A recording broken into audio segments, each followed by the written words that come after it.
Hello, bali may gawa tayong welding inverter na ProKip yung brand. Bali model nito MMA 280. So binuksan na to ng may-ari kasi wala na yung plastic dito na kagaya nito dito sa taas, yung dalawa. So sabi nung may-ari nito, umusok daw to sa loob, may umusok daw. So kung ganun, may umusok, so hindi na natin to papaanda rin, o di kaya isasaksak sa outlet. So bubuksan na lang natin yung unit, tapos tingnan natin yung anong pyesa na umusok o pumutok ba, para hindi tayo makasira ng ibang pyesa. So titingnan na lang natin. Buksan ko muna yung loob kasi hindi ko pa nabubuksan to eh. So natanggal ko na mga tornilyo. Buksan natin. Yan, maliit lang yung loob. Mali ito.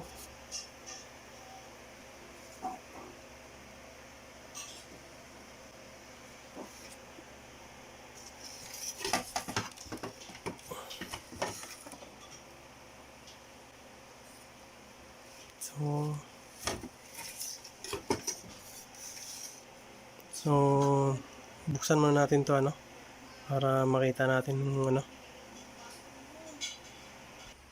So bali ito maghanap muna tayo ng short, kung may short ba dito.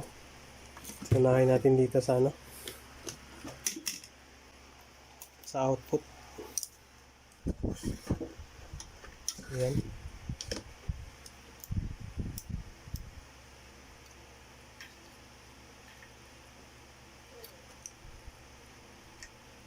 So okay yung output niya.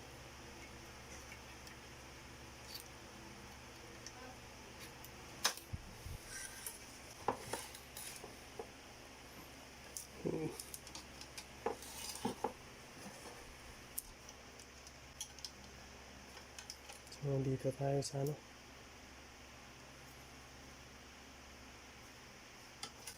diode muna.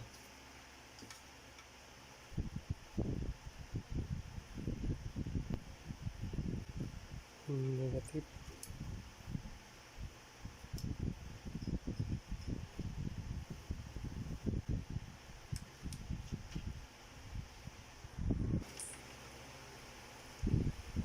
So dito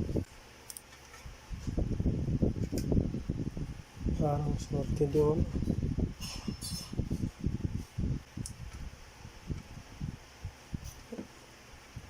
Sorted yung B plus natin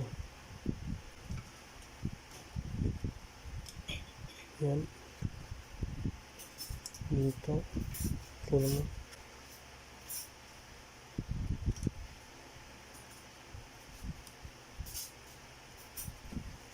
Select rin natin.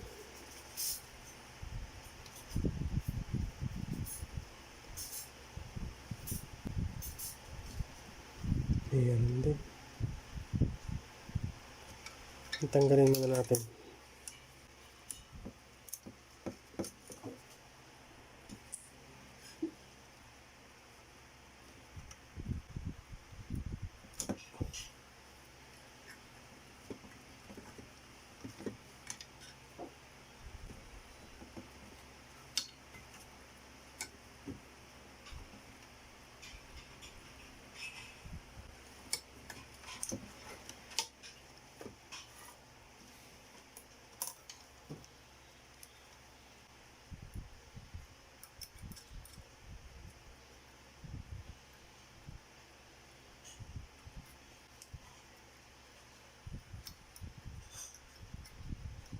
So okay yung diode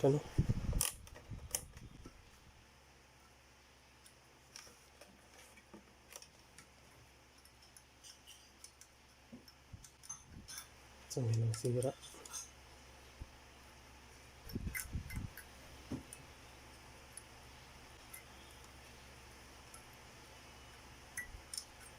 So okay. So dito tayo.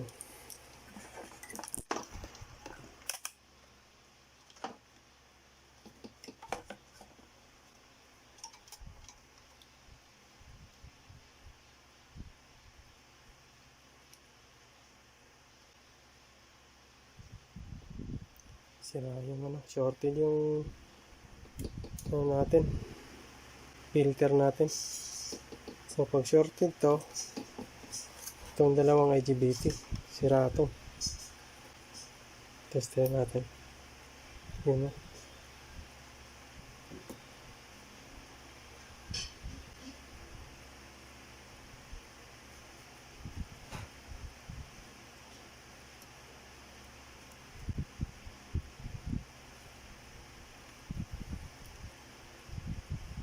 Shorted talaga.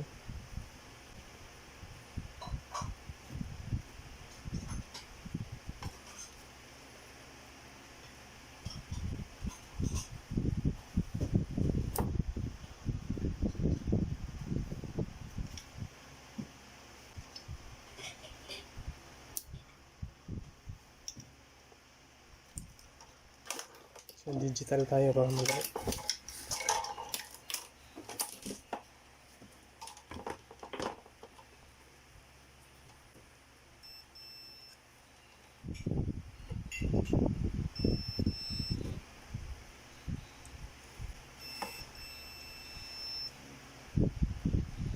Shorted ano.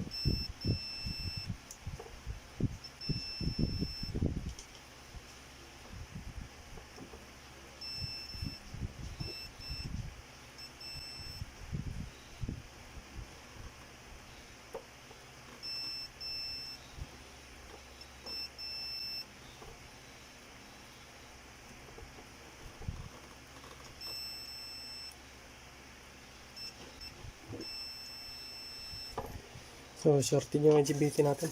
Palitan natin to.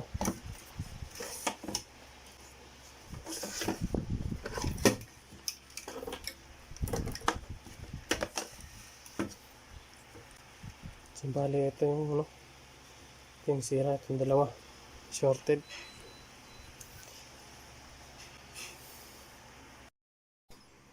So ito na yung board ng ProKeep 280. So kailangan muna natin tanggalin yung dalawang IGBT at saka ito para isa maglagay na rin tayo ng supply pagkatapos matanggal natin itong transformer na to.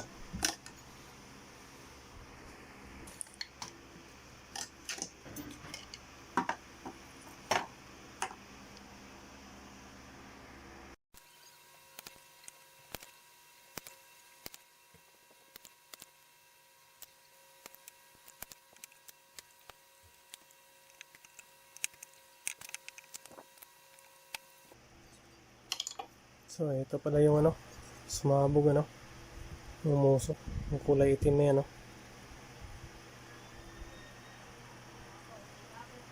sabog yan.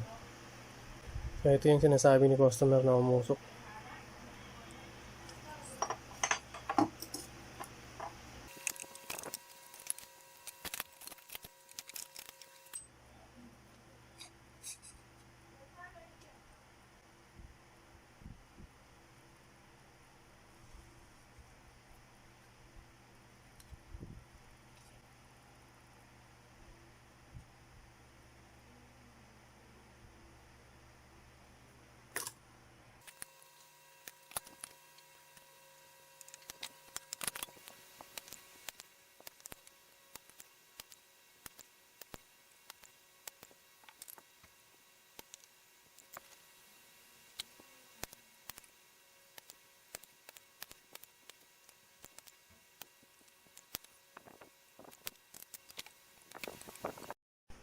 So, bali try natin tong i-power on gamit yung power supply bench natin.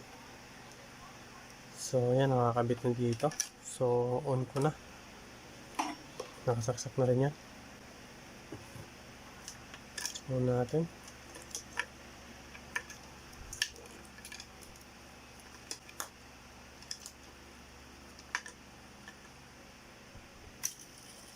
So, yan. Gumana. Sukat tayo ng voltahe sa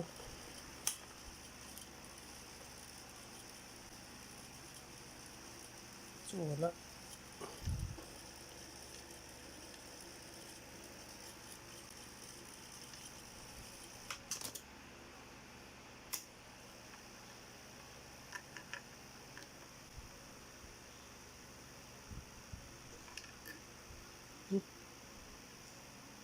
400.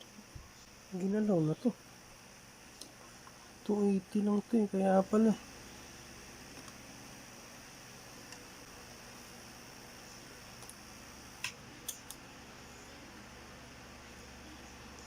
Ayusin natin yan kasi sumobra na yung ano. Pero mo, umabot ng ano 430, ginalaw na pala to. Kasi ano lang dito sa ano 280 lang to eh. So dapat 280 lang dito.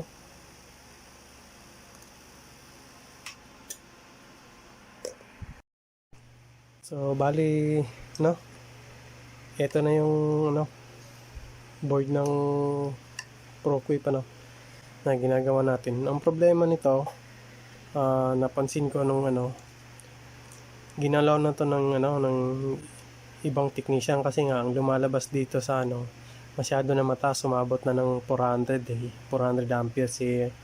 Ang ano nito ng ProQuip na to ano lang 280. So at saka hindi yun ang pinaka problema no. Pinaka problema nito, umiilaw yung overcurrent natin. So pakita ko muna no. So yan no, yan yung problema natin. Nagbi-blink yung ano natin. So di ko lang patatagalin yan kasi umiinit yung ano natin dito. Yung MOSFET natin dito. Umiinit yan. Pagkatandaan nyo, pagka walang load, hindi nakakabit yung IGBT, tsaka pinaandar nyo ng matagal, masisira yung ano, ito. Yung MOSFET natin. Yung N channel at saka P channel na MOSFET natin na magkasama. Iinit yan. Kaya huwag nyo masyadong patagalin. So ulit ano, ito yung ano. So patayin ko muna yung ilaw para makita. So yan.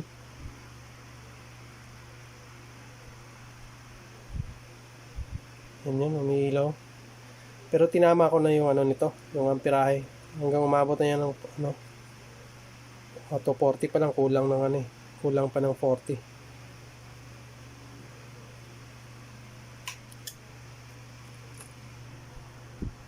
Yun o, umiinit. So kaya huwag niyong patagalin masyado. Pagka ganito, trouble na yung ano, umiilaw, nagbi-blink to. So madali lang naman ano hinto eh, pagka alam niyo yung ano, yung problema ano. Ang problema na madali nito, yung umiilaw. Minsan kasi dito sa ano, dito sa dalawang output diode natin, may leak dyan. So yan yung isang dahilan. Kaso nga lang sa case na to, hindi tayo makapagbintang dito kasi nga hindi na gumagana yung ano natin, yung IGBT natin kasi tinanggal eh, shorted yun eh. Parehas na shorted yun. So kaya di tayo makapagano dito. At saka yung isa nun, kita nyo yung design nito, wala kang makitang current transformer. So kalimitan dun kumukuha yun ng ano, yung ilaw na to. At saka ang ginamit dito, panay ano, panay op-amp ang ginamit dito. Bali 3 op-amp, isa, dalawa, tatlo. 3 op-amp ang ginamit.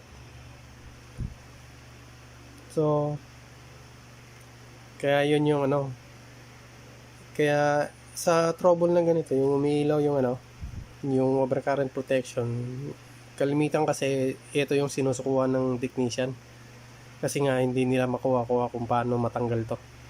Kasi pagka umilaw to, tapos kahit na mag-tester tayo dito ng PWM signal, wala tayong makuha.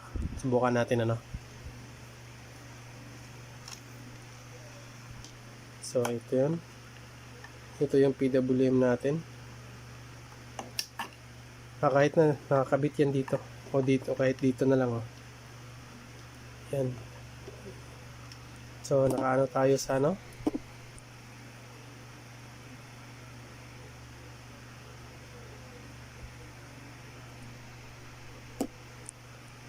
So ano natin to. Yan. nakaano tayo sa IGBT, pero kahit na anong ano natin dyan, wala tayong makuha ang signal dito. Kita nyo, ayaw gumalaw yung tester. Gumalaw mang konti, kahit na yung lagay natin times 10 sa ano lang, 10 volts lang yung AC, yan o, konti lang yun. So walang signal na lumalabas dyan. So kaya ito yung sinusukuhan ng mga technician, ano? Yung trouble ng mga ganito pagka umilaw to. Minsan naman mayroong trouble na madali mo lang matanggal to, pero sa case na to nahihirap. Kahit nga ako may diagram ako, nahihirapan pa rin ako eh. So bali pakita ko pala yung diagram nito, ano. So yan yung itsura nya.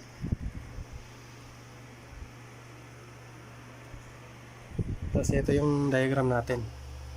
Tayin ko mga ilaw. Yan. Ito yan. Ito yung dalawang IGBT.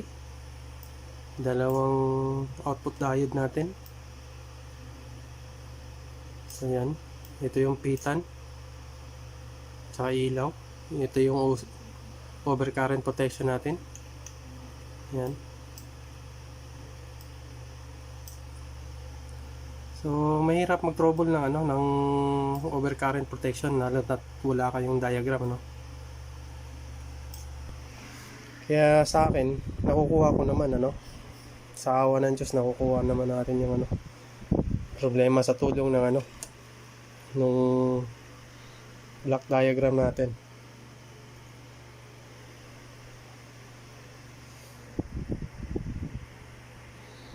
So yan. Tatrobolin ko muna panandalian yan, tanggalin natin yung ano.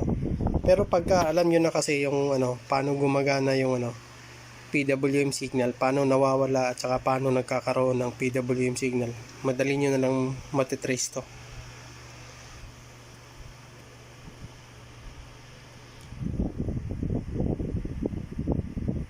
So, sa mga magto-trouble pala ng ganito, ano, yung umiilaw, parating yung tandaan na ano, tanggalin niyo yung dalawa pag nagto-trouble kayo nito ng matagalan, kasi masisira yung dalawang MOSFET natin. Nakita mo yun? Ito, hanggat maaari tanggalin niyo to. So tanggalin ko muna, ano, habang to-trouble natin to, welding na to.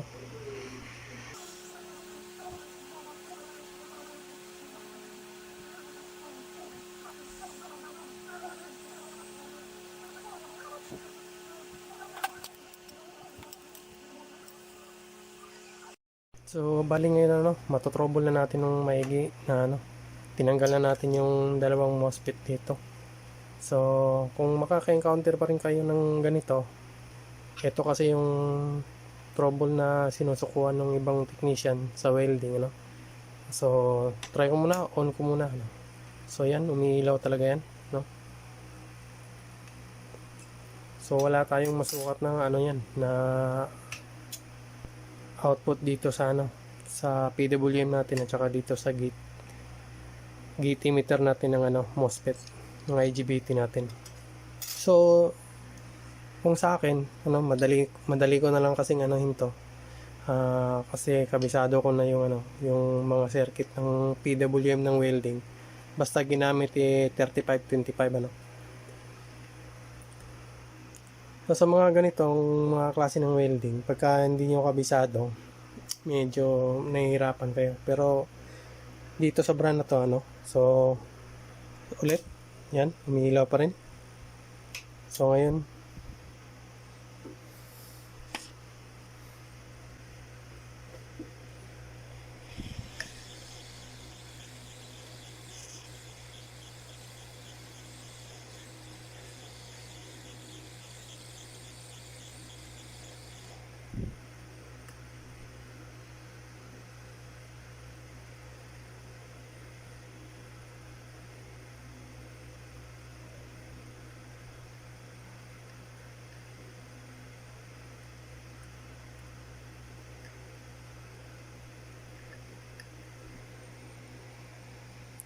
tagal na.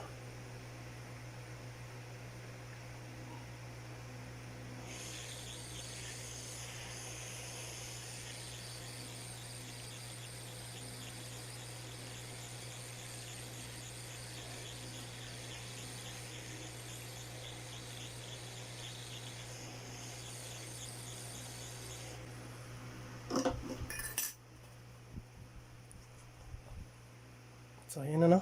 So subukan natin yung testing kung mawawala ba. Yun, wala, ano. Kahit ano yan, may masukat na rin tayo dito yan. Diyan sa tester, kahit dito tayo magsukat.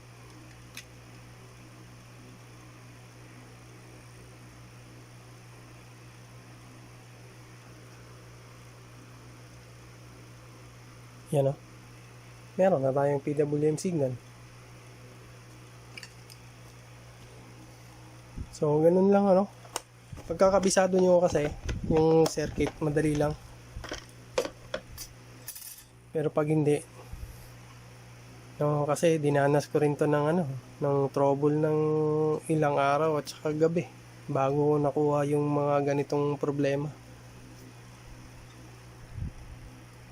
So ano, balik ko muna yung MOSFET dito, tapos testing natin dito na may signal naman na lalabas dito, ano.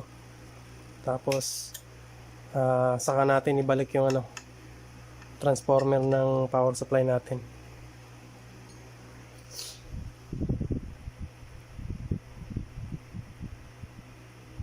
So balik muna natin itong MOSFET, ano.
So bali tapos ko na napalitan ng lahat ng piyesa dito, ano, para mawala lang tong ano, ilaw na overcurrent protection natin. So pag nawala yung ilaw dito, ibig sabihin magkakaroon na tayo ng signal sa PWM, tsaka magkakaroon na rin tayo dito ng voltage sa gate emitter. So try natin, ano, kung nawala na ba. So lagay tayo dito ng tester sa ano, tapos nakaset lang yan sa 50 volts AC. So tingnan natin. So yun, yan, umandar na, nawala na yung ilaw. So huwag lang natin patagalin, ano, kasi masisira yung ano natin, N channel at saka P channel na MOSFET natin na magkasama. So doon sa kabila, testing ulit.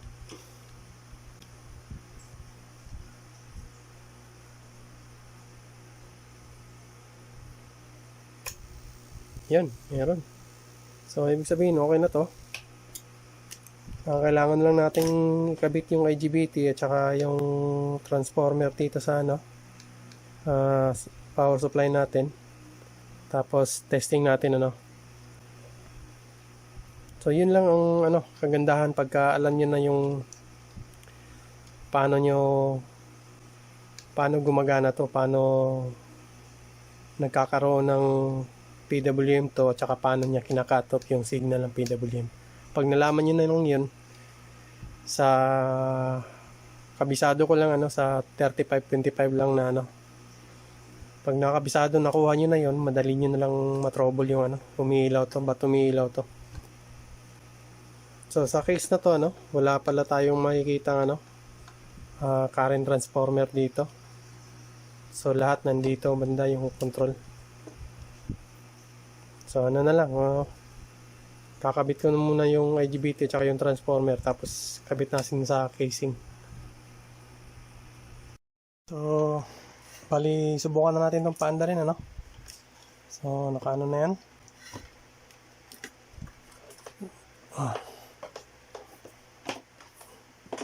Saksak muna natin. Tapos, power on natin to dito. Tapos, dito, main switch. Yan. Mag-on na. Dito natin. Yan, gumagalaw. Suka tayo na ano, output kung meron na. Tester.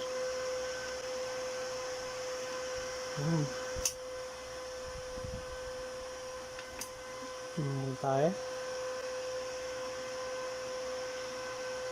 Yan, 51. So, meron na, ano. So, bali, simbolin lang natin to yung ano, cover, tapos subukan natin welding din sa labas, ano. So, yan, 51.7. So, okay na to.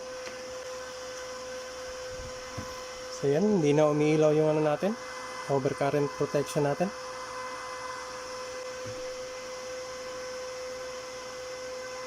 So, saglit lang, ano.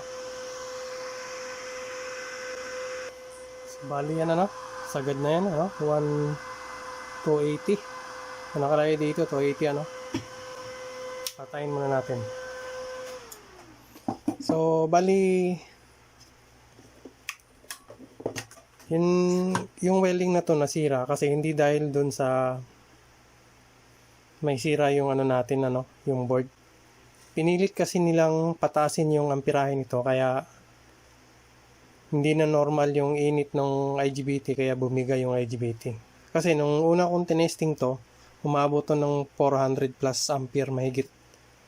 Kaya dun pa lang nagduda na ako kaya siguro nakukulangan sila sa power ng welding kaya tinasan nila ng ano ng power ng amperahe, ano. Kaya yun ang nangyari. So pagka ganun lang ampere ng welding hanggang 280 sa board na to, ano, nagdududa pa nga ako sa 280 nito yang siguro nasa ano lang to, nasa 200 lang to kasi dalawa lang yung IGBT, dalawa lang din yung diode.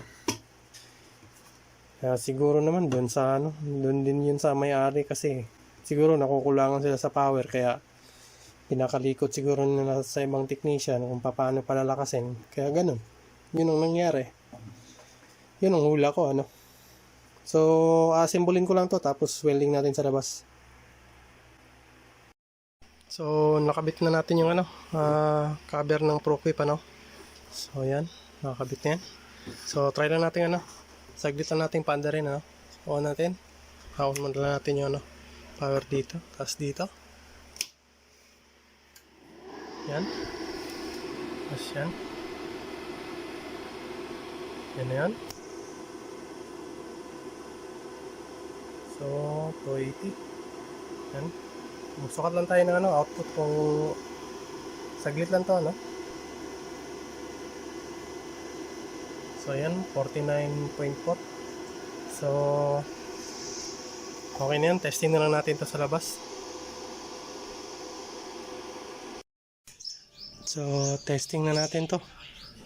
So, ayan, yung welding. So, on na natin. Ayan. Set tayo ng yung todo.